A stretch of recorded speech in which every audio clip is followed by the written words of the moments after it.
எந்த ஒரு கதைக்கும் சரி, பிரச்சனைக்கும் சரி, 2 பக்கங்கள் இருக்கும். நம்ம ஒரு தரப்பு வாதத்தை வச்சு மட்டுமே எது சரி, எது தப்புன்னு முடிவு பண்ணிட முடியாது.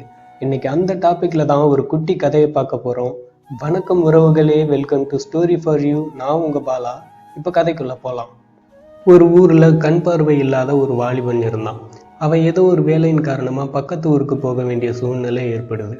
அந்த நேரமா பார்த்து பொழுது சாஞ்சி இருள் சூழ ஆரம்பிச்சிருச்சு.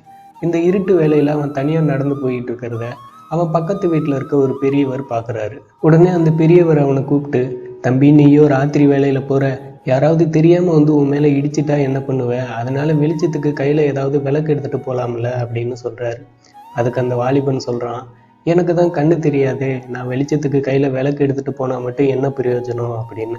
இப்போ அந்த பெரியவர் சொல்றாரு, உனக்கு தான் கண்ணு தெரியாது, சரி, உனக்கு எதுக்கு வர்றவங்களுக்கு கண்ணு தெரியும்ல, உன் கையில் இருக்க விளக்கு வெளிச்சத்தை பார்த்துட்டு அவங்க ஒதுங்கி போவாங்கல்ல அப்படின்னு. இது அந்த வாலிபனுக்கு ஒரு நல்ல யோசனையாக தான் தோணுச்சு. அதனால அவர் சொன்னபடியே கையில் ஒரு விளக்கு எடுத்துட்டு போனான். அப்படி விளக்கு எடுத்துக்கிட்டு போயுமே கொஞ்சம் தூரத்தில் எதுக்கு வந்த ஒருத்தர் அந்த வாலிபன் மேலே வந்து இடிச்சிட்டாரு.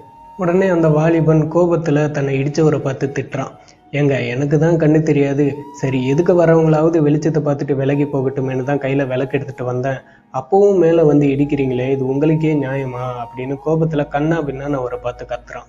இப்போ இடித்த அந்த நபர் வாலிபனை பார்த்து சொல்கிறாரு, ஓ, நீங்கள் கையில் விளக்கு எடுத்துகிட்டு வந்தீங்களா, அது அணைஞ்சு ரொம்ப நேரம் ஆகுது போல், அது தெரியாமல் நீங்களும் வந்துட்டீங்க, நானும் தெரியாமல் இருட்டில் வந்து இடிச்சிட்டேன் அப்படின்னு. கதை என்னவோ இதோட முடிஞ்சிருச்சு. இப்போ விஷயம் என்னன்னு கேட்டிங்கன்னா, எந்த ஒரு கதைக்கும் சரி, எந்த ஒரு பிரச்சனைக்கும் சரி, 2 பக்கங்கள் இருக்கும். நம்ம ஒரு தரப்பு வாதத்தை வச்சு மட்டுமே எது சரி, எது தப்புன்னு முடிவு பண்ணிட முடியாது. எது எப்படியோ, இந்த கதை உங்களுக்கு பிடிச்சிருந்தா மறக்காம லைக் பண்ணிட்டு சப்ஸ்கிரைப் பண்ணிடுங்க. தொடர்ந்து இணைந்திருங்கள். நான் உங்க பாலா. இதோட வீடியோவை முடிச்சுக்கலாம்.